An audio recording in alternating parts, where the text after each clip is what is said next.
그럼 지금부터 금융감독 개혁을 촉구하는 전문가 모임이 주최하는 금융발전과 금융소비자 보호를 위한 금융감독 개혁을 촉구하는 기자회견을 시작하도록 하겠습니다. 안녕하십니까. 오늘 기자회견의 행사 진행을 사회를 맡은 숙명여대 박래수입니다.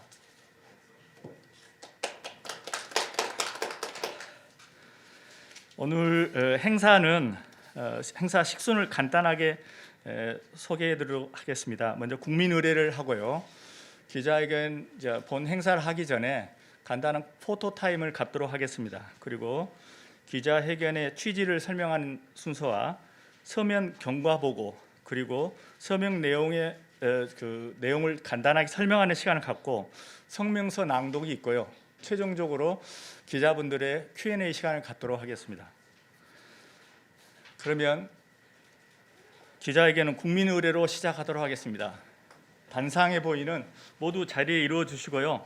일어나 주시고 전방에 보이는 태극기를 주목해 주시기 바랍니다. 국기 대하여 경례.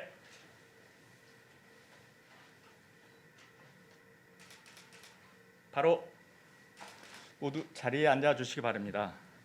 편의상 애국가 제창 등 나머지 국민 의례는 생략하도록 하겠습니다. 감사합니다. 그러면 저희 금계모의 공동대표이신 한양대 김대식 교수님께서 이번 성명서 발표 및 기자회견의 취지를 간략히 설명드리도록 하겠습니다. 이 취지를 설명드리는 동안 제가 마스크를 벗도록 하겠습니다. 용서하시기 바랍니다. 우리나라에서는 금융 정책과 금융 감독의 분리과제는 아주 오랜 역사를 갖고 있습니다.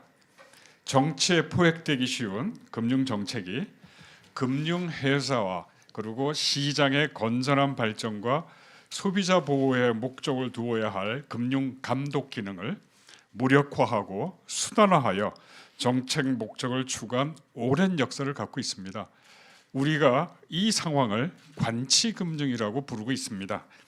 관치금융은 초기의 경제 발전에 기여한 효과성은 인정하지만 건전한 시장 중심 경제 체제를 지향하는 우리는 탈피해야 할 과제로 삼고 오랫동안 노력해 왔습니다.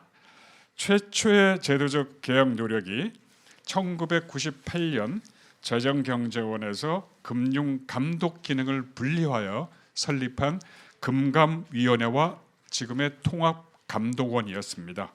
그러나 관료들의 금감위 사무국 장악과 확대 그리고 과거 오랜 관치금융 관행과 인식으로부터 탈피하는 데 실패함으로써 잘못될 수 있는 금융 정책에 대한 견제와 균형 역할을 해야 하는 금융 감독의 독자적 기능이 제대로 발휘되지 못했습니다.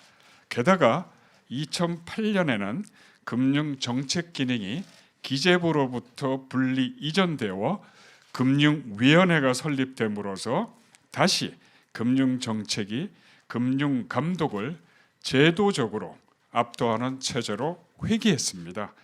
최근에는 금감위와 금감원 수장이 만나 관치금융을 연상케 하는 혼연일체 선언을 하는 경지에 이르렀습니다.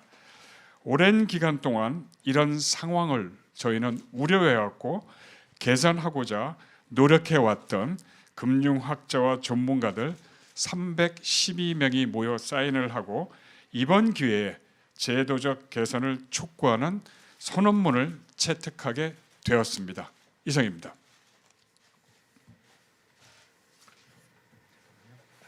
네, 감사합니다. 다음으로는 본 사회자가 이번 성명서 준비 및 서명 작업 경과 보고를 간략하게 말씀드리도록 하겠습니다. 사실 성명서 내용을 보셔서 아시겠지만 조금 추상적이긴 한데요. 일찍부터 금융 감독의 어떤 전공을 하시는 교수님들끼리 최근에 와서 대선을 앞두고 어떤 이슈 제기에 대한 생각을 가지고 계시다가 지난 1월 30일 날 성명서 발표를 위한 금융감독 개혁을 촉구하는 전문가 모임을 정식으로 발족하였습니다. 그리고 그 모임에서 좀 약칭으로 금계모라고 되어 있는데 금계모 모임의 공동 대표 세 분을 김대식 이인실, 전성인 세 분을 대표로 선출하였습니다. 그리고 지난 1월 31일 성명서 발기인 15인이 구성되었고요. 이 발기인 15인이 중심이 돼서 성명서 제목과 내용을 준비를 하였습니다. 그리고 2월 3일까지 최종 작업, 성명서 작업을 완성한 다음에 2월 3일부터 금융 감독과 관련된 학자들, 그다음에 학회 회원들, 그리고 연구원들, 그리고 금융업 현지 종사자들한테 이메일을 발송해서 서명 작업을 시작하였습니다. 그리고 약 11일 동안의 서명 작업을 한 뒤에 2월 13일 최종으로 312명의 최종 서명을 받고 서명을 마감하였습니다. 그리고 오늘 이 자리에서 기자회견을 준비하게 되었습니다. 다음으로는 저희 금계모의 공동대표신 홍익대 전성인 교수님께서 이번 성명서 작업 및 서명 작업의 내용을 간략히 설명드리도록 하겠습니다. 네, 감사합니다. 오늘 추우신 날씨에도 불구하고 취재를 위해서 장내에 함께해 주신 여러 언론사 관계자 여러분께 감사 말씀드립니다. 보도자료의 본문 내용을 간략하게 요약하고 부연 설명하는 방식으로 안내 말씀드리겠습니다. 이번 금융개혁을 촉구하는 전문가 모임 약칭 금계모는 오늘 성명서를 통해서 금융감독 개혁과제가 시급하다라는 인식하에서 개혁과제를 4가지 측면에서 정리를 했습니다. 하나가 감독기구의 조직을 어떻게 할 것인가, 그리고 감독 권한을 정부와 민간 사이에 어떻게 배분할 것인가, 세 번째로는 감독기구의 운영 원칙은 어떠하여야 하는가, 네 번째로 실제로 감독에 사용하는 감독 기법상의 변화는 필요 없는가 등의 측면을 고심하였고, 그에 대한 나름대로의 해법으로 첫 번째, 감독기구의 조직과 관련해서는 금융감독은 행정부로부터 독립된 공적 민간기구가 중립적으로 수행하는 것이 바람직하다라고 생각하였습니다. 두 번째, 그러면 그 공적 민간기구가 가지는 권한은 정부와 어떻게 구분되는가와 관련해서는 금융산업정책은 정부의 경제정책부서로 이관하고 나머지 금융감독과 관련한 정책과 집행은 공적 민간기구가 통합적으로 수행하는 것이 악셀러레이터하고 브레이크를 구분하는 의미에서 조직과 권한에 부합한다고 생각하였습니다. 세 번째로, 그렇다면 그렇게 독립한 공적 민간기구가 감독을 공정하고 투명하게 하려면 어떤 운영 원리가 필요한가라는 점과 관련해서는 무엇보다도 감독기구 종사자의 윤리성, 청렴성, 그리고 책임성의 제고가 필요하다. 그렇지 않고는 감독기구가 국민의 신뢰를 받지 못할 것이다. 그래서 윤리성, 청렴성, 책임성을 제고하는 운영 원리가 구현되어야 한다. 네 번째로, 금융감독의 기법과 관련해서는 현재의 규정 위주의 감독을 가지고는 제대로 된 감독을 할 수가 없다. 변화하는 상황에 탄력적으로 대응하지 못해서 여러 가지 감독의 사각지대가 생기고 있다. 따라서 소프트웨어의 개혁도 필요하다. 그래서 금융감독의 기본 원리를 명확히 하고 그 범위 내에서 금융감독당국이 일정한 정도의 재량권을 보유하는 것이 탄력적이고 사각지대가 없는 금융감독을 할 수 있고, 그를 통해서 금융소비자 보호나 금융시장의 공정성, 투명성을 더 잘 확보할 수 있다. 이렇게 생각을 하게 되었습니다. 이번 서명의 발기인은 총 말씀드린 대로 15분이고 모두 금융 분야에 종사하시는 학자들입니다. 그리고 거의 전부가 제가 뭐 다 일일이 확인하지는 않았습니다만 경제 및 금융 관련 대표적 학회의 학회장들을 역임하셨습니다. 물론 그렇다고 그래서 학회의 공식 의견을 대변한다는 뜻은 아닙니다만 학계의 대표성을 골고루 확보하고자 노력을 했습니다. 그리고 이번 서명의 총 인원은 말씀드린 대로 312명입니다. 교수님들 서명, 주로 교수님들이셨고요. 심지어는 해외에 계신 학자분들께서도 서명에 참여하신 경우가 종종 있었습니다. 근데 교수님들 뭐 100분을 모신다는 것이 쉬운 일은 아닌데 조금 규모를 비교를 드려보면 비슷한 유형의 감독체계 개편 촉구 서명 및 기자회견이 지난 2013년 7월 4일에 올바른 금융감독체계 개편을 촉구하는 기자회견이라는 형태로 있었습니다. 그때 이제 쌍봉형 감독 체제를 제한하고 건전성 감독과 시장 감독을 구분하고 소비자 보호를 이제 제고하자라는 취지였는데 그때 서명하신 학자님, 전문가님들이 총 143명이었습니다. 그런데 이번에는 코로나19 상황에서 비대면 방식으로 오로지 이메일을 통해서만 서명 작업을 전개했음에도 불구하고 그 2배가 훨씬 넘는 총 312명의 학자 및 전문가분이 서명에 참여해 주셨습니다. 이거를 통해서 저는 개인적으로는 이 문제가 오래된 문제이고 아직도 해결되지 않고 있으며 또한 많은 금융 관련 학자 및 전문가분들이 이것 좀 제대로 해결해야 된다라는 공감대를 가지고 있다는 그런 점을 확인할 수 있었습니다. 그래서 바라건대 금계모는 각 대선 후보 진영이 이런 금융개혁 과제를 공약에 반영하고 차기 정부가 출범하게 되면 금융개혁 과제를 금융감독개혁 과제를 조속하고 흔들림 없이 추진하라고 촉구하고자 합니다. 이상 간단히 서명과 관련한 안내 말씀 드렸습니다. 네, 감사합니다. 다음 순서는 성명서 낭독이 있겠습니다. 기자님들께서는 보도자료에 첨부해드린 성명서 내용을 확인해 주시고요. 성명서 낭독은 이번 성명서 발기인 15인 중에서 2분이 수고해 주실 텐데요. 성균관대 고동원 교수님 그리고 순천향대 김헌수 교수님 2분이 나누어서 낭독하겠습니다. 거기서 화면이 거기가 나옵니다.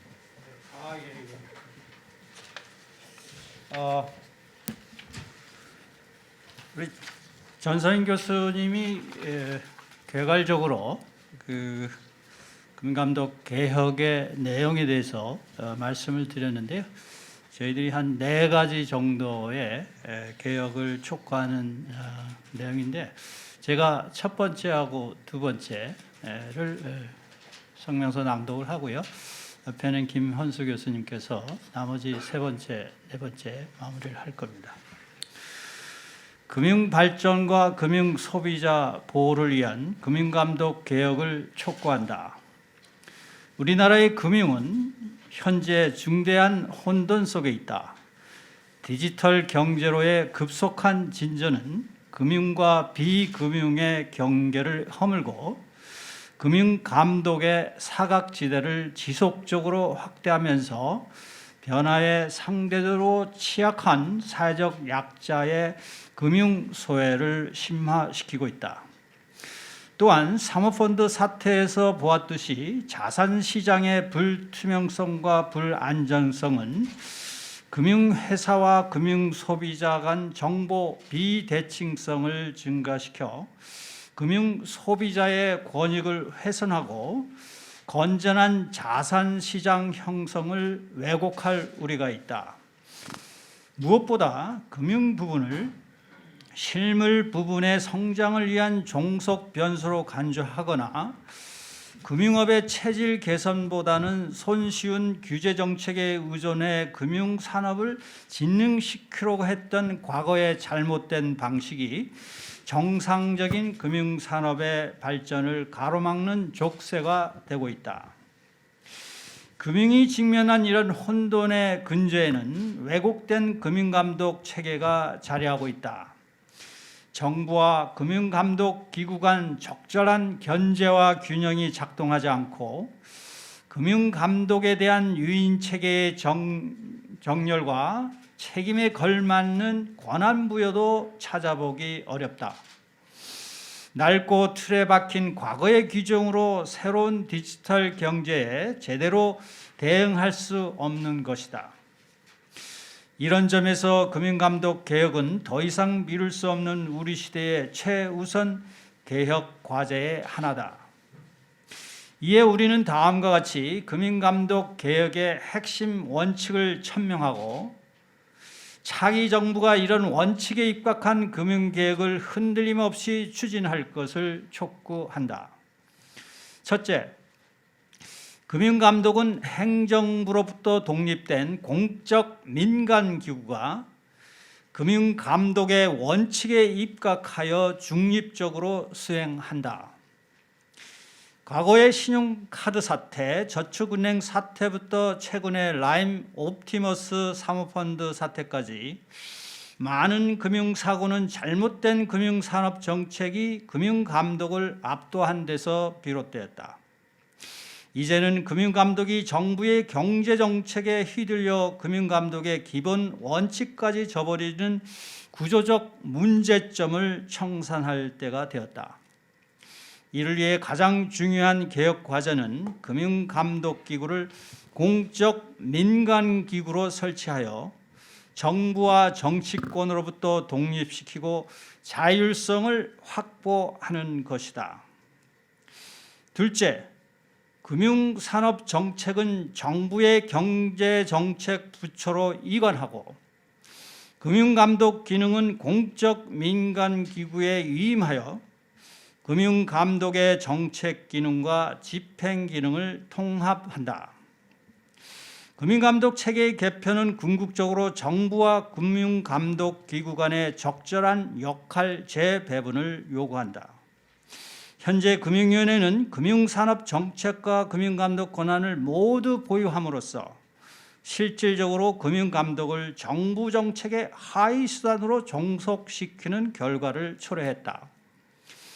금융산업 정책과 금융감독이 모두 제자리를 찾고 각각의 담당 분야에 대한 권한과 책임을 명확히 하기 위해서 금융산업 정책 권한은 정부의 경제정책 부처가 보유하되 금융감독 기능은 공적 민간기구에 통합적으로 위임해야 한다.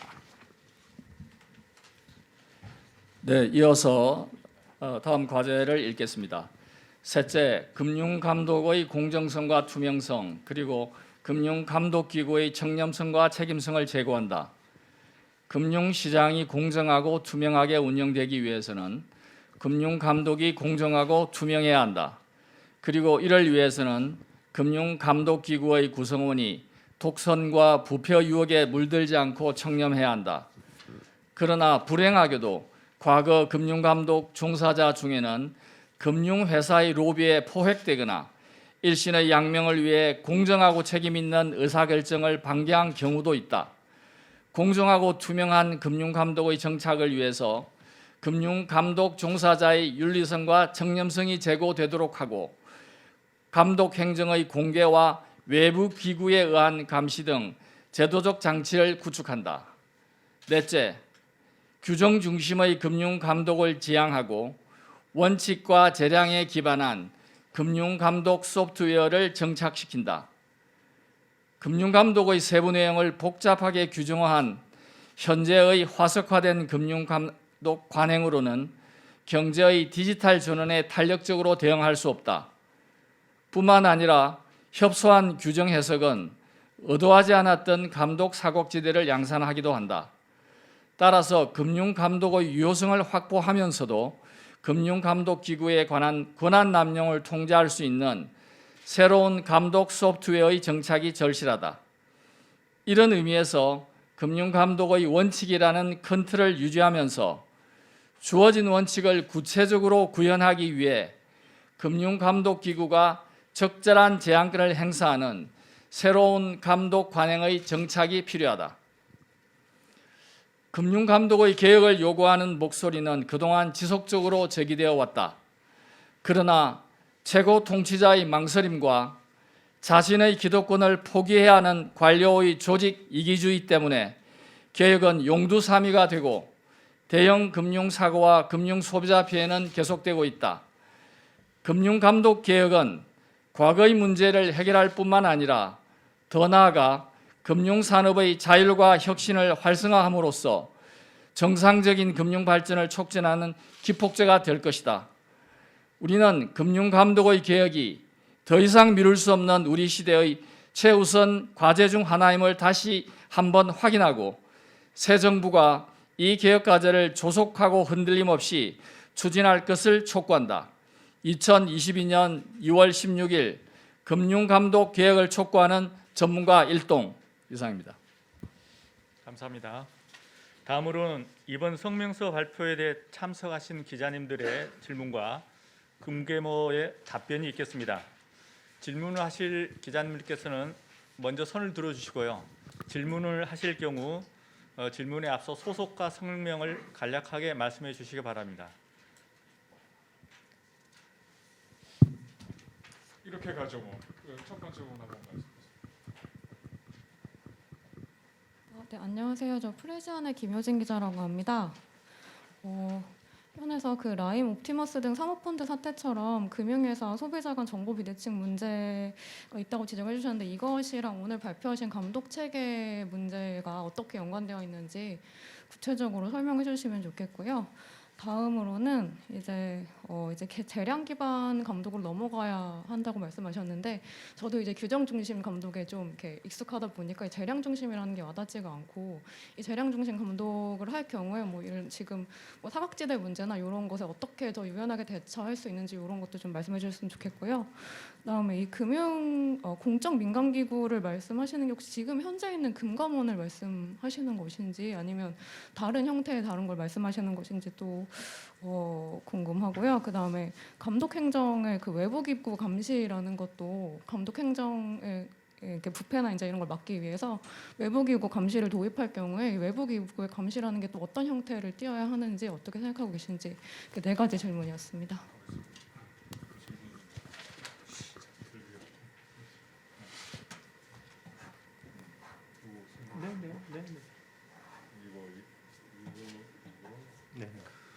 진행 발언 말씀드리면요. 한 분이 너무 많은 질문하지 마시고 질문이 굉장히 많아서 제가 다른 다시 분들을 정리를 위해서 한번 한두 개씩만 했습니다. 질문해 주시기 바랍니다. 간단하게 설명드릴게요. 라임 옵티머스 같은 경우에 감독 체계 문제와 연관성이 뭐냐는 건 여러분도 잘 아시다시피 그게 프라이빗 에퀴티입니다. 사모펀드는 불투명성이 강하고 5억 이상의 자금을 투자한 사람들을 대상으로 했던 그래서 감시도 심하지 않은 이런 거였는데 그쪽의 활성화를 위한다고 정책이 어떻게 바뀌었냐면 1억으로 내렸습니다. 그러다 보니까 이게 3호가 아니라 공모가 된 거고 그걸 악용하는 감시 장치들이 이런 게 없었기 때문에 1호, 2호, 3호 해가지고 완벽하게 공모 형태로 하면서도 감독의 감시 대상이 안 되는 이런 현상까지 생겼죠. 만약에 그게 정책 위주가 아니고 감독 위주였다면 그렇게 할 때에 이게 뭐가 문제가 있을지 어떻게 해야 되는지가 미리 워닝이 주어지고 사전적인 조치가 있었을 텐데 이게 그런 과정이 완전히 무시된 거죠. 그래서 여러분들이 이게 감독 체계하고 어떤 연관성이 있느냐? 이건 너무나 연관성이 있습니다. 목적을 명확하게 하고 권한과 책임을 갖는 독립기구가 있다면 거기에 대한 권한과 거기에 따른 책임을 져야 되기 때문에 그런 상황은 발생하지 않았을 거다. 이렇게 저희가 생각을 하고 있습니다. 그리고 지금 저희 다른 질문보다 제가 질문한 게 공적 민간 기구라는 게 지금의 금감원을 의미하는가 그런 질문이셨죠?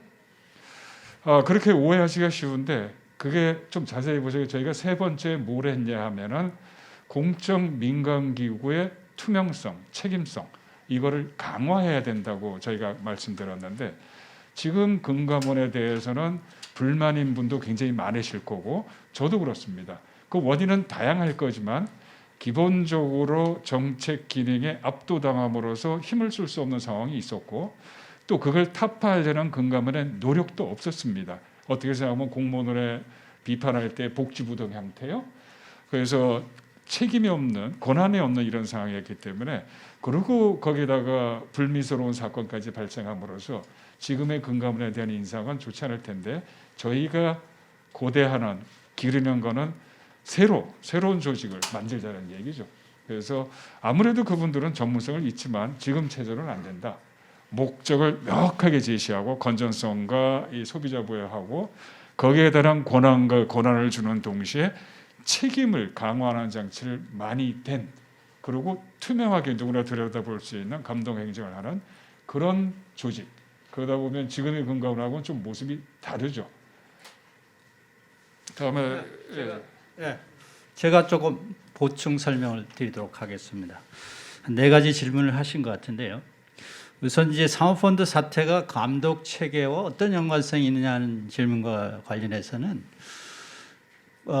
현행 금융감독 체계의 문제점을 여실히 드러난 사건이다라고 할 수 있는데 그 이유는 근거는 금융위원회가 금융정책 기능뿐만 아니라 금융감독 정책 기능을 다 갖고 있는 현실이 문제인 거죠. 무슨 말씀이냐면 사모펀드 사태와 관련해서 사모펀드 규제 완화는 소위 이제 금융정책으로 해서 규제 완화의 법령, 예를 들어서 법이나 시행령에 규정할 수 있고 심지어 필요하면 감독 규정까지 통해서 다 규제 완화를 할 수가 있는 거죠. 예를 들어서 3억에서 1억으로 금액을 낮추는 것도 시행령 개정을 해서 했던 상황이죠.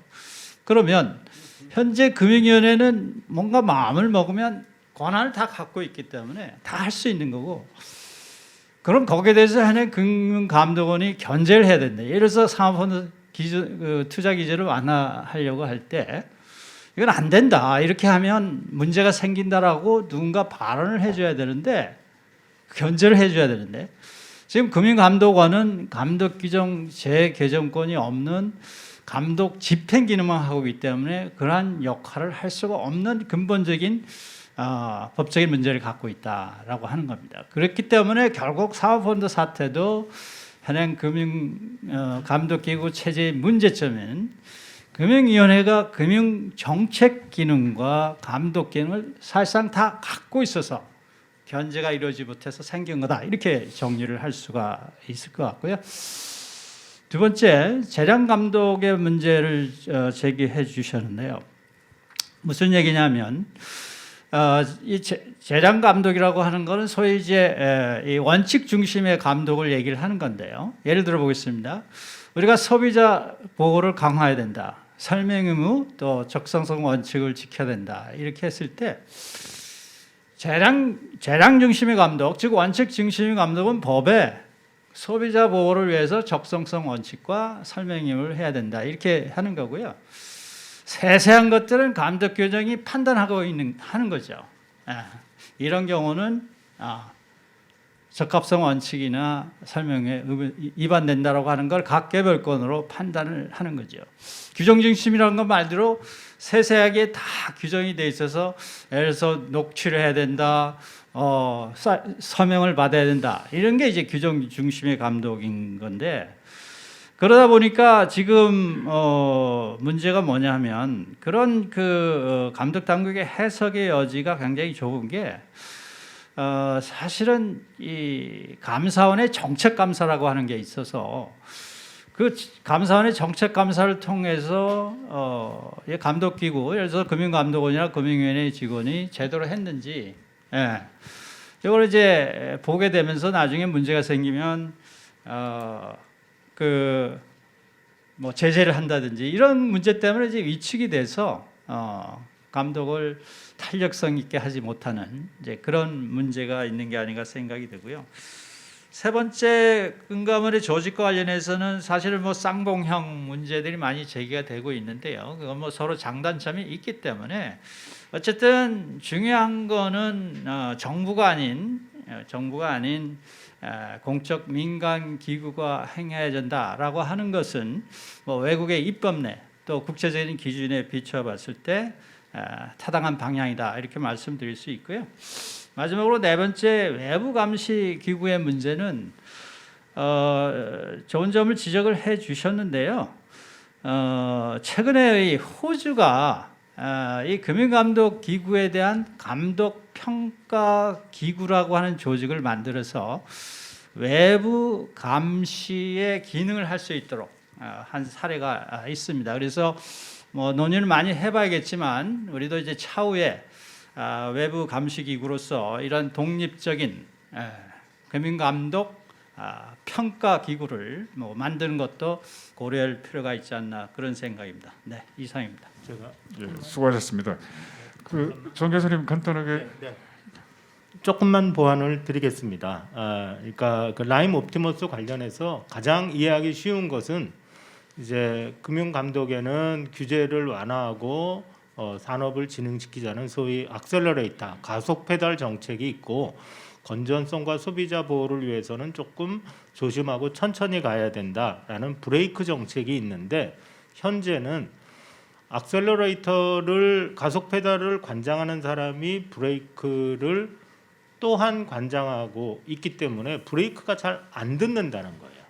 그것이 이제 라임 옵티머스 사태처럼 금융소비자 보호 훼손을 가져왔고 저희들이 주장하는 것은 그것을 이제 관장하는 사람이 관료인데 그리고 그런 형태를 관치금융이라고 하는 것인데 그러지 말고 정책은 뭐 그건 정부의 기능이니까 정부가 하되 감독을 훼손해서는 곤란하다. 그리고 적절한 견제와 균형이 이루어질 수 있는 체제를 구축해야 된다. 그러기 위해서 감독은 공적 민간 기구에게 맡기자라는 것이고요. 이제 공적 민간 기구의 형태가 구체적으로 어떻게 될 것인가는 굉장히 민감한 내용입니다. 그리고 저희가 일부러 그 부분은 일부러 약간 모호하게 처리한 부분도 있습니다. 왜냐하면 그것은 사회적 논의를 해봐야 할 것이고 저희가 312명 서명자의 위임 범위 내에서 드릴 수 있는 말씀은 권한과 책임을 잘 균형 잡히게 보유한 정부로부터는 독립된 공적 민간 기구가 책임성과 청렴성을 가지고 해야 한다. 여기까지일 것 같습니다.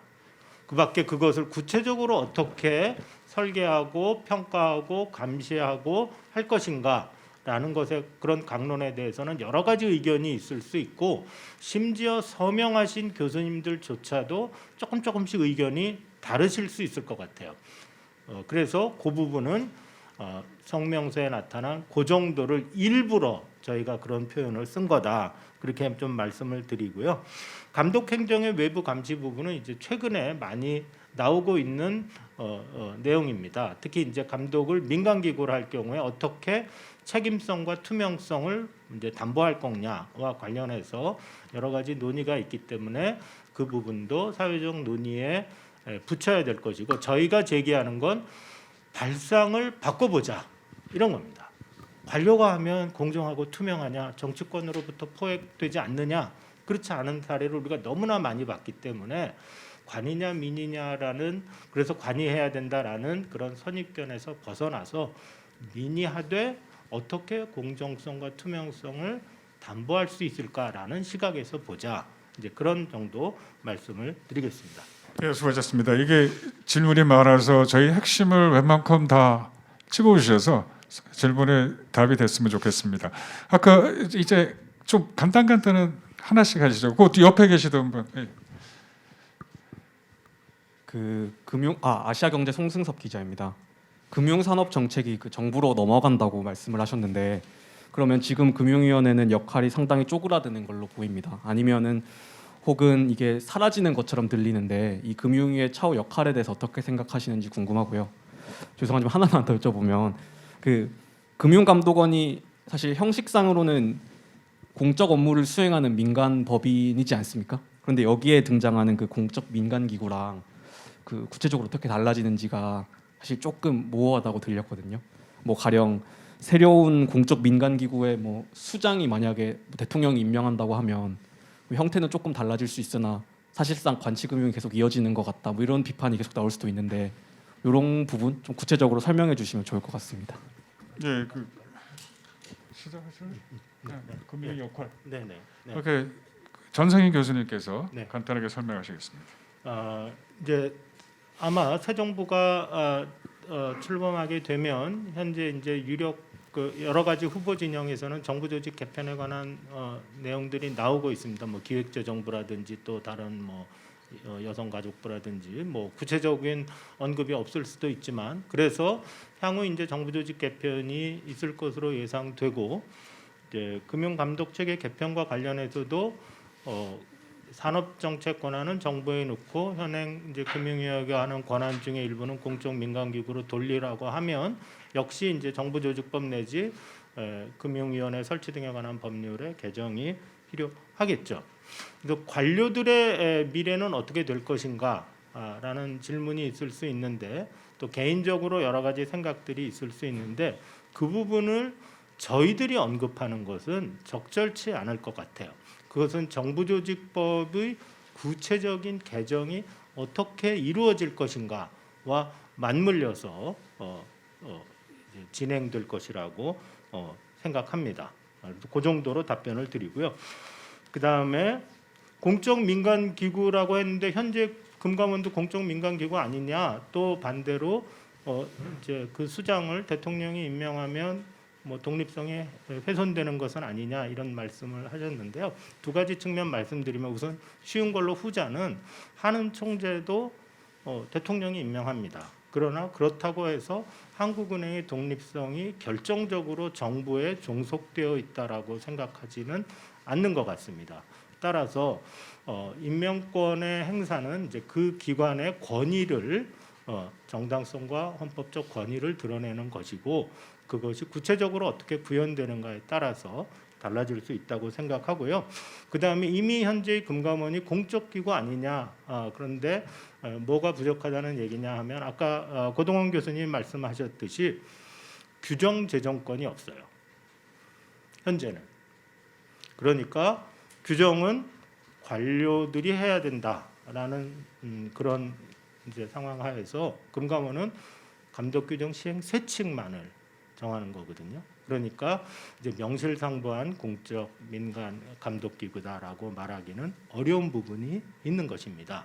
그래서 저희들은 산업정책, 그러니까 뭐 예를 들어서 뭐 동북아 금융 허브를 뭐 하겠다. 그래서 뭐 이렇게 해서 어디에 금융 세제 뭐 세제 지원을 하겠다. 이런 건 정부가 정책적으로 할 수 있지만 뭐 건전성 비율을 어떻게 하고 어디까지가 금융 소비자 보호와 부합하는 설명 원칙인가 이런 걸 정하는 것은 이거는 감독기구에게 맡겨야 한다. 이런 취지로 이해해 주시면 감사하겠습니다.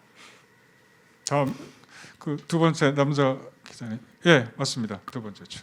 네, SBS 비즈 권준수 기자인데요.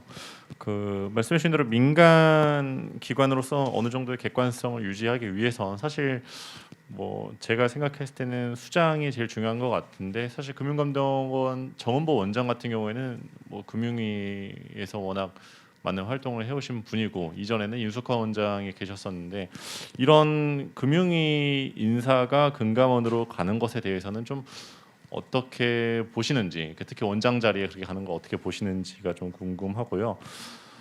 그런 의미에서 사실 두 분의 스탠스가 친시장적이냐 아니면 좀 반시장적이냐 이런 거로도 최근에 많이 말이 많은데 그럼 민간 기관으로서 조금 더 이렇게 시장 제재가 더 강화돼야 한다고 보시는 건지 거기까지 좀 한번 여쭤보고 싶습니다. 정 교수님 말씀하시죠. 네, 예, 뭐 말씀하시죠. 제가 너무 말씀을 많이 드리는 것 같아서 괜찮습니다. 예. 이 굉장히 민감한 질문이고요. 저희가 312명의 의견을 종합해서 답변 드릴 수 있는 내용 범위에는 있지 않은 것 같아요.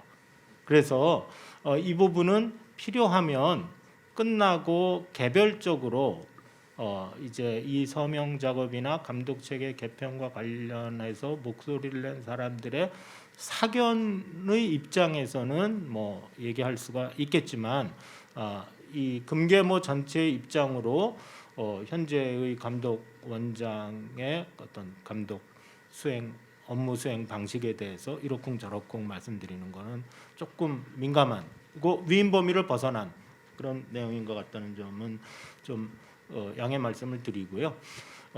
금융감독기구의 수장을 어떻게 임명할 것인가는 저는 이제 적절한 의견 수렴 절차를 거쳐서 결국은 뭐 대통령이 임명하는 형태가 한국적인 상황에서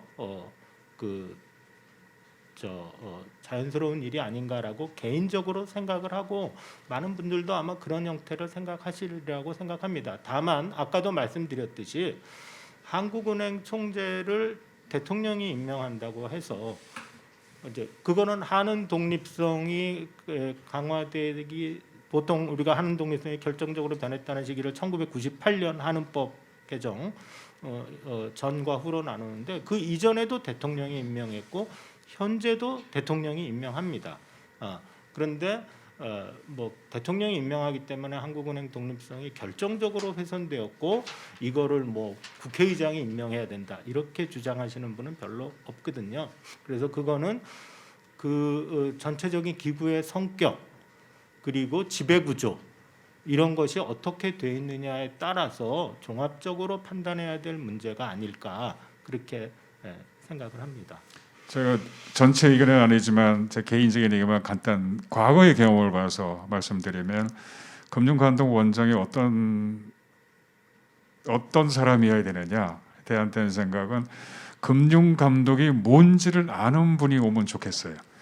그리고 그걸 지키려는 의지가 있는 분, 그 자리에 있으면서 다른 자리로 가기 위해서 넘실대는데 시간만 쓰는 그런 사람이 아닌, 그래서 금융감독을 정확하게 이해하고 이거를 하는 게 금융발전에 중요하다는 걸, 그리고 만약에 문제 밖에 생기면 거기에 대해서 심지어는 싸울 수도 있는 그런 의지와 능력을 가지신 분이 금감원의 지배구조의 정점에 있으시면 금융기능은 지금보다는 훨씬 나을 거라고 생각을 합니다. 예, 말씀하시죠.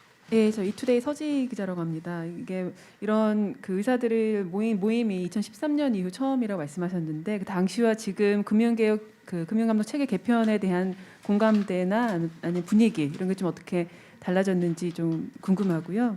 뭐 연장선의 질문입니다. 그럼 주요 캠프의 의사를 어떻게 전달을 하시고 계시는지, 왜냐하면 각 캠프마다 모델이 조금씩은 다른 걸로 이해를 하고 있는데 어떻게 전달하실지 좀 궁금하고요. 그러면 금계모의 앞으로의 활동 계획은 어떻게 되시는지 말씀 부탁드리겠습니다. 2013년이니까 또 그거까지만 하고 나머지 두 개는 대표님께서. 그다음에 고 교수님이 대답 좀 하시고 두 번째 세 번째. 이제 활동은 예. 제가 생각하고 두 예. 번째가 뭐였죠? 두 번째가 주요 캠프의 전달 계획. 요거 두 개는 대표님이 해주시고 요 앞부분은 제가 하고. 사실은 지난 1월 말에 이제 몇몇 분이 모이고 저도 이제 어쩌다가 그 자리에 함께 할 수 있는 영광을 얻었습니다. 그래서 뭐 어떻게 생각하면 야 또 감독체계 얘기냐 뭐 이런 얘기 해봐야 호응이 있겠냐. 라임 옵티머스의 기억도 이제 서서히 흐려지고 있는데 머지 포인트도 그렇고 그런 이제 시각도 있었고 그래도 뭐 사회에 필요하다고 생각하면 해야 되는 거 아니냐 이런 이제 두 가지 시각이 있었고 거기서 해보자라고 해서 됐는데요. 서명을 2월 초에 시작을 하고 나서 저희는 이거 진짜 일일이 전화 돌려야 되나 뭐 이렇게 생각을 했었습니다. 그런데 이제 박 교수님께서 집계를 어제 담당하셨지만 뭐 상당한 정도의 호응이 있고 그것이 어느 한쪽에 치우치지 않았어요. 그러니까 뭐 예를 들어 특정 지역에서만 찬성이 온다든지 뭐 아니면 뭐 세칭 말하는 진보 보수 이런 적절하지 않은 흑백 논리로 양분해서 본 어떤 하나의 진영 쪽에서만 나온다든지 전혀 그렇지 않았고 또 젊은층 그다음에 또 오랫동안 이 문제를 얘기해왔던 조금 이제 나이 드신 그런 분들 사이에 골고루 의견이 나왔고 무엇보다도 수치가 뭐 처음에 한 며칠 사이에 143명을 훌쩍 넘겼습니다. 그리고 200명이 넘고 그래서 저는 여기 대충 뭐 200명이면 뭐 충분하다 속으로 이렇게 되는데 250명을 넘고 최종적으로 300명을 넘었거든요. 그 말은 적어도 제 개인적으로는 아까 말씀드렸듯이 사회적 공감대가 굉장히 크고 뭔가 우리나라 금융감독이 잘못돼 있다. 저희는 이제 조금 뭐 자극적으로 찌질한 이런 표현을 뭐 이렇게 투표에서 정한 표현입니다. 그것도 그냥 어떤 특정한 사람이 한 게 아니라 뭐 낙후된 뭐 왜곡된 이런 표현사를 놓고 하다가 찌질한이라는 표현이 가장 현대의 감독 현실을 잘 보여주는 그런 거다. 그렇게 발기인 분들이 의견을 집약해 주셔서 그 단어를 약간 생경해 보이지만 썼거든요. 그러니까 그 정도로 저는 시급하고 공감대도 있다. 이런 말씀을 드리고요. 주요 캠프의 전달이나 향후 활동 관련해서는 김대식 대표님께서 아마 답변 주실 것 같습니다. 예, 저희 우선 이 근계모라는 게 어떤 분은 전화해서 그렇게 물어보시더라고요. 홈피 어디를 보면 의견을 볼 수 있냐. 그래서 저희는 홈피 같은 게 없습니다. 이건 일시적인 모임이고 교수들이 의견을 모아서 정말 이번에는 좀 바꿔보자 이런 뜻이라 근계모의 공식 활동의 목적은 솔직히 말씀드리면 각 캠프에서 다음에 공약으로 채택해주면 참 좋겠다. 어느 부분까지만이라도 이 분리하는 것만이라도 좀 해줬으면 좋겠다. 이런 생각입니다.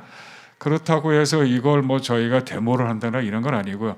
여러분들한테 부탁드릴 게 언론에서 좀 많이 도와주시면 그 목적에 조금 가까이 갈 수 있지 않을까 이런 생각이 듭니다.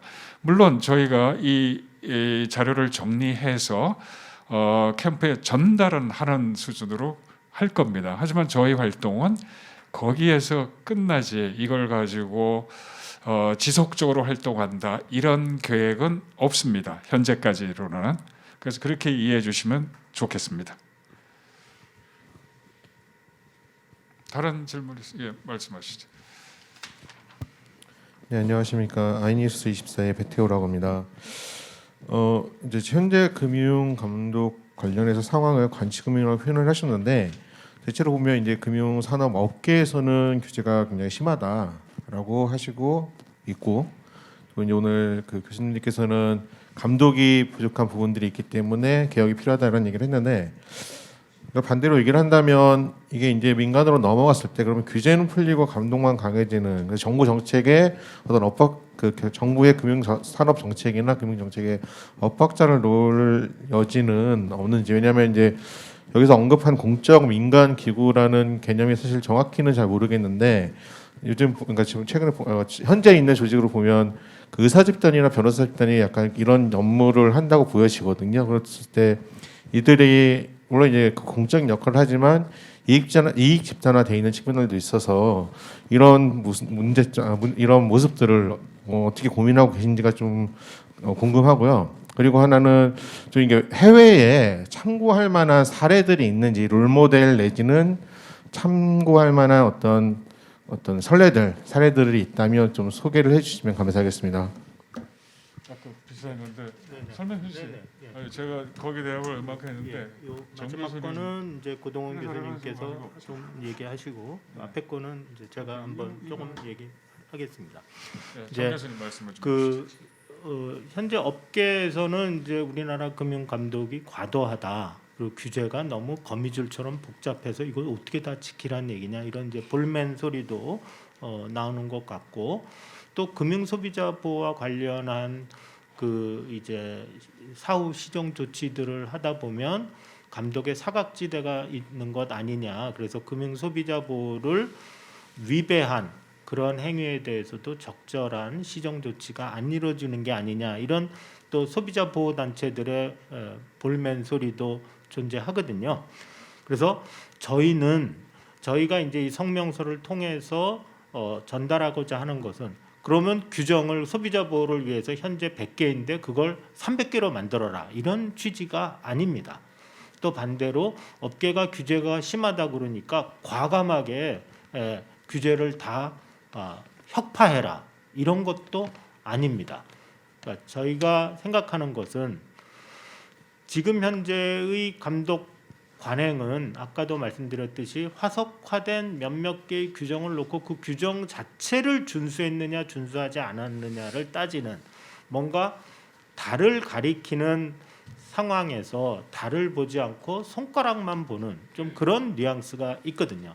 그래서 저희는 원칙과 재량을 조화해야 된다는 것이, 그런 화석화된 규제 100개가 중요한 것이 아니라 금융기관은 금융소비자를 보호하여야 한다, 금융소비자 보호에 힘써야 한다, 이런 원칙과, 그러면 어떻게 금융소비자를 주어진 상황에서 보호할 건가와 관련해서는 감독기구와 금융기관이 끊임없이 소통하면서 스탠다드를 만들어 나가고, 필요하면 스탠다드를 변화시키고, 그런 것이 훨씬 더 바람직하지 않느냐. 그런 걸 하기 위해서는 현재의 감독 체제로는 어렵다라는 것이 이제 생각이고요. 정부 산업 정책과의 엇박자는 이제 요새 많이 이제 감독 쪽에서 나오는 말이 혼연일체거든요. 엇박자 없죠. 혼연일체. 악셀러레이터 봤는데 브레이크 페달 없으면 악셀러레이터와 브레이크가 엇박자를 내지 않습니다. 혼연일체죠. 그러나 그것이 시스템 전체적으로 자연스러운 것인가는 다시 한번 생각을 해봐야 되고, 저는 엇박자가 문제가 아니라 적절한 형태의 견제와 균형이 존재하는가, 그래서 전체적으로 정상적인 방향으로 큰 그림에서 흘러가느냐, 이것이 훨씬 더 중요하다, 이렇게 말씀을 드리겠습니다. 네, 고맙습니다. 그 고동훈 교수님께서 사례에 관한 대답을 해주시죠. 네, 해외 사례 질문을 해주셨는데요. 해외 사례는 공적 민간 기구의 형태의 독립된 기구가 금융 감독을 수행을 하고요. 금융 정책은 이제 정부가, 예를 들어 재무부가 수행하는 형태가 많습니다. 대부분이죠. 왜 그러냐면, 왜 그렇게 하느냐? 가장 중요한 이유가, 이 금융 감독에 있어서는 독립성, 중립성, 책임성이 가장 중요한데, 그런 걸 확보를 하려면 정부가 해서는 이러한 목적을 달성할 수 없다라고 하는 것이 국제적인 감독 기준의 하나라고 명시가 되어 있기 때문에 대부분의 나라들이 그러한 형태를 띠고 있고, 또 역사적으로도 그렇게 해 왔습니다. 그래서 일반 행정과 달리 이 금융감독 행정의 특수성이라고 하는 독립성, 중립성을 확보하기 위해서 정부기구가 아닌 별도의 독립된 비정부 기구이면서 공적인 역할을 수행하는, 그래서 우리가 공적 민간 기구라고 표현을 한 건데요. 우리나라 같으면 금융감독원이나 한국은행도 법상으로는 무자본 특수법인입니다. 즉 법에 의해서 별도로 설립된 공법인이라고 할 수가 있는 거고요. 법적으로 얘기하면 우리 행정법에서 얘기하는 소위 영조물 법인이라고 보통 표현을 합니다. 그런 영조물 법인들이 이런 행정 업무, 금융 행정 업무를 할 수가 있는 것이죠. 법적으로 보더라도. 그래서 한국은행도 마찬가지고요. 한국은행도 우리 중앙은행으로서 통화신용 정책을 수행하는데요. 근데 역사적으로 보면 처음에는 정부가 수행을 했는데, 정부가 수행하다 보니 너무 정책인 압력, 영향, 선거를 앞둔 물가 안정에 해치는 뭐 돈풀기 뭐 이런 문제가 생기니까 결국은 독립된 행정기구가 독립된 그런 민간기구가 성립된 것처럼 바로 금융감독에 있어서 이런 독립성, 중립성이 있기 때문에 해외 사례, 국제적인 기준은 다 공적 민간기구가 수행한다 이렇게 이해를 하시면 되지 않을까 싶습니다. 아마 많이 오해되는 것 중에 하나가 미국이나 우리 영미국가 보면 그런 조직이 없는데 다 공무원이 하는데 이렇게 가끔 이야기를 듣는데 체제가 달라서 그런 것 같습니다. 은행 감독을 하는 미국의 OCC나 그리고 중앙은행 FRB나 또 예금보험공사 FDIC는 자기들한테 물어보면 전부 다 자기들은 공무원이라고 이야기를 합니다. 근데 그 사람들이 하는 공무원 개념은 우리의 관료 개념이 아니죠. 행정을 하는 자기들의 공적인 목적을 가진 조직에서 일을 한다는 의미에서 공무원이라는 거지. 그래서 저희가 염두에 두고 있는 게 그런 공적 목적을 독립적으로 가지고 움직일 수 있는 그런 조직을 염두에 두고 있다고 이해해 주시면 좋을 것 같습니다. 네, 예, 다음 시작한 지 약 1시간 됐어요. 저 뒤에 마지막으로 한 한 분만 더 질문 받고 Q&A 시간을 마치도록 하겠습니다. 네, 안녕하세요. 저 KBS의 송명희라고 합니다. 그 교수님들 하시는 말씀을 쭉 들어보면 이제 관치금융은 더 이상 안 된다라는 말씀으로 요약이 되는 것 같고요. 굉장히 오래된 문제라고도 말씀을 하셔서 문제점에 대해서 조금 더 여쭤봤으면 좋겠습니다. 금융 감독이라고 하면 뭐 정책 입안 과정에서 제 목소리를 낼 수 있냐, 그리고 사후에 감독을 제대로 할 수 있냐, 뭐 이런 걸로 얘기가 될 것 같은데, 그렇다고 하면 과거에 이 관치금융감독에 어떤 문제점들이 있었는지 그 사례들을 어떤 걸로 꼽으시는지 그걸 좀 들을 수 있을까 합니다. 각자 할 얘기 다 있을 것 같은데 한 사람이 한 개씩만. 제가 하나만 사례를 들어드릴게요. 저는 오래된 것 같으니까 최근 거 말씀을 2002년에 카드 대란이 있었습니다. 2003년 4년이죠. 그게 시작된 동기가 뭐냐면 경제를 부양하기 위해서 카드 모집에 대한 카드 업계에 대한 규제를 다 풀어버린 거죠. 그래서 그때 어떤 현상까지 있느냐면은 신용도 학생들한테 그냥 뿌리듯이 또 모집도 길거리에서 아무데나 상품 주면서 모집이 그거를 보고 있으면 그게 가계부채로 나중에 문제가 될 거라는 거 뻔히 알고 있었는데도 금융감독은 그걸 어떻게 할 수단이 없었다 그러더라고요. 어떻게 했냐 하면은 기껏 한 게 경찰서에 연락해서 도로교통법 위반으로 신고한 그 정도 할 수밖에 없는 정책이 감독을 압도하는 아주 특별한 케이스. 특별하게 그게 반복하는데 특별하게 크게 나타난 것들이죠. 그래서 이게 아까 정 교수 말씀하셨지만 정책이라는 것은 정치에 포획되기가 굉장히 쉬운, 항상 그렇다는 건 아니지만 그랬을 때 그거의 부작용이 금융산업에 떨어지고 소비자한테 떨어지고 국민보다로 간다는 것을 미리 워닝을 하고 사전 조치를 취하는 그런 행동을 했어야 되는데 그런 견제 장치가 작동 안 됐던 거죠. 그 이후에도 수없이 많습니다. 그런 사례는. 그 다음 제가 간단히 말씀드리면 이제 카드사 때 말씀드렸으면 이제 그 다음 이제 떠오르는 건 저축은행 구조조정이죠. 이제 88 클럽 이제 저축은행은 그 이전 건에 이제 그 IMF 외환위기 이후로 한 번도 공적 자금 투입을 받아보지 못한 업권이었고 따라서 이제 은행들이 자기 이제 자본 적정성을 맞추는데 굉장히 어려움을 겪고 있었습니다. 그럼 제대로 하려면 이제 감독을 잘하고 이제 자본 확충을 하고 뭐 이런 식의 감독상 조치들을 해야 되는데 이제 88 클럽이라고 이름을 붙이고 몇몇 이제 부실채권 비율이 뭐 8% 미만이고 자기 자본 적정성이 8% BIC 비율이 8% 이상이면 여러 가지 규제 완화하는 특례를 줬어요. 이걸로 먹거리를 확보하고 살아라.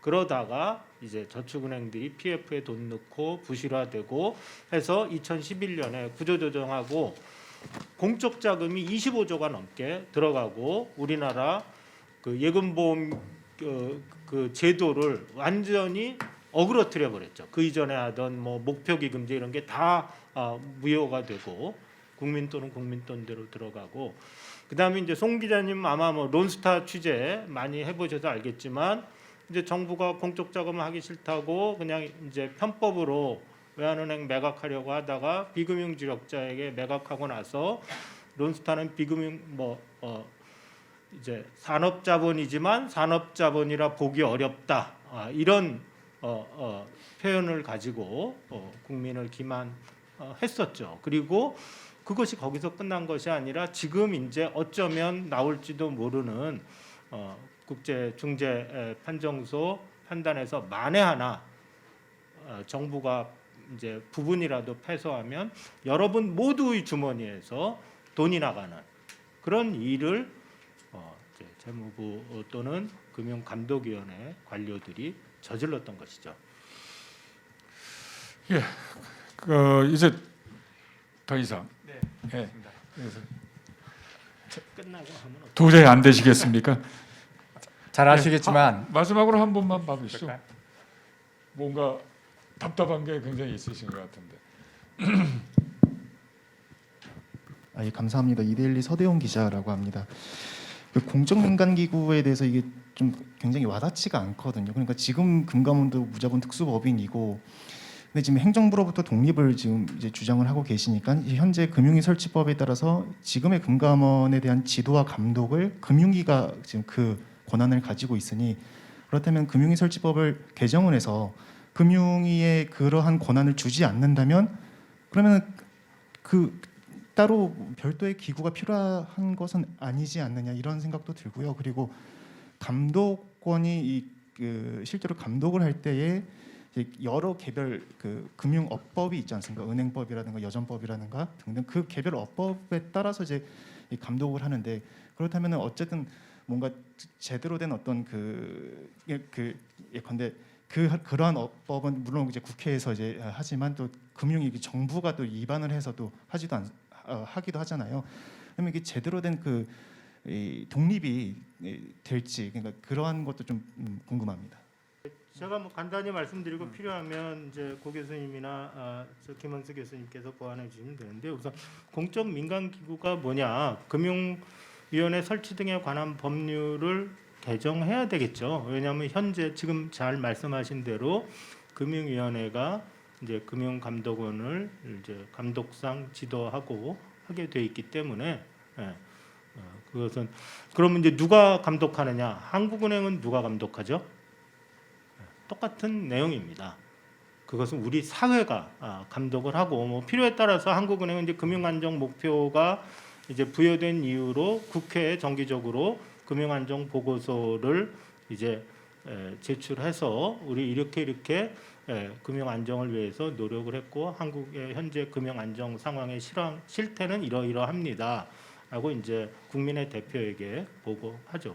꼭 국회에 의한 감시가 바람직하냐는 건 저희 사이에 합의되지 않은 상황입니다. 합의하려고 노력해보지 않은 상황이고요. 그 부분은 일부러 모호하게 두었지만 그 부분을 어떻게 채워나갈까 하는 것은 이제 우리 사회의 현실과 정치권 그리고 이제 뭐 다른 금융 관련 분들이 하셔야 될 부분이다. 그러나 공적 민간 기구로 만들면 이제 꼭 정부가 감시해야 되는데 정부가 어떻게 감시할 거냐라는 것은 조금 발상전환을 할 수도 있다라는 말씀을 드리고요.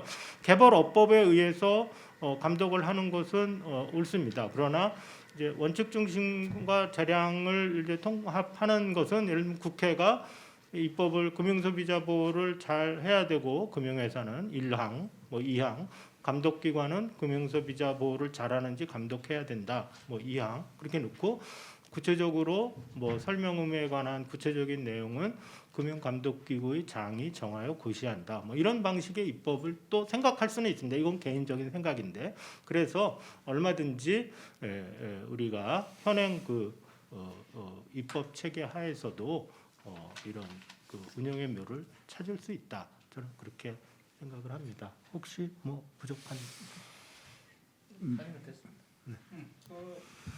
제가 생각하기에는 그 금융위 설치법에 의한 그 금융위원회의 지도 감독 조항을 삭제하는 것은 아무 의미가 없다.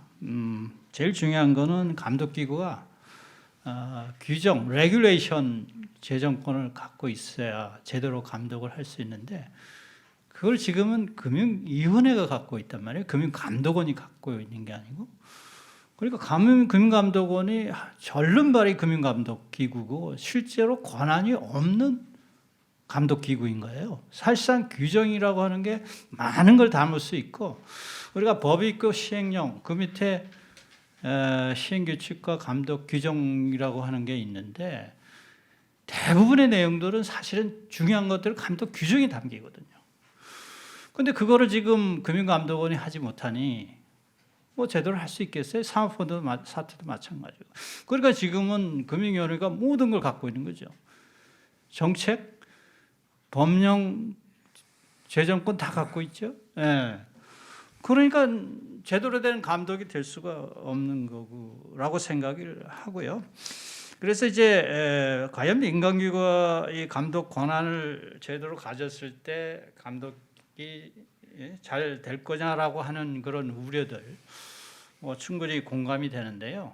그 한국은행이 하는 것처럼 그 권한을 부여하고 책임성을 부여하면 지금보다는 낫지 않을까 그런 생각입니다. 네. 사실 저희가 염두에 뒀던 건 그런 것들이죠. 어떤 조직이든지 남한테 예속돼 있을 때 자기가 해야 될 본분을 잊어버리고 또 뭐 해야 되는지도 모르고 우왕좌왕한 경우가 많은데 이번 경우는 당신들이 해야 할 목적이 뭔지 건전성과 소비자 보호양은 한국은행처럼 인플레이션 타겟팅이라는 그런 유사한 명확한 목표를 주고 거기에 따른 권한과 책임을 준다면 지금보다는 훨씬 나은 그런 형태로 바뀔 거다라는 얘기죠. 그래서 지금은 어느 누구도 책임지지 않는 이런 상태가 돼 있었는데 명확한 책임 장치까지 붙여진다면 그래서 지금의 금감원 그냥 분리시키는 게 낫지 않냐. 뭐 현실적으로 이게 지금 금감원을 모태로 하지만 그 체질, 목적, 권한 배분 이런 것들은 완전히 새로 짜야 되는 그 완벽한 그런 형태로의 개혁을 저희는 생각하고 있습니다. 긴 시간 수고해 주셔서 고맙습니다. 이상으로 금융감독 개혁을 촉구하는 전문가 모임이 주최한 금융발전과 금융소비자 보호를 위한 금융감독 개혁을 촉구하는 기자회견을 마치도록 하겠습니다. 바쁘신 가운데 긴 시간 함께 자리해 주셔서 감사합니다. 고맙습니다. 저희 또 많이 좀 알려주십시오.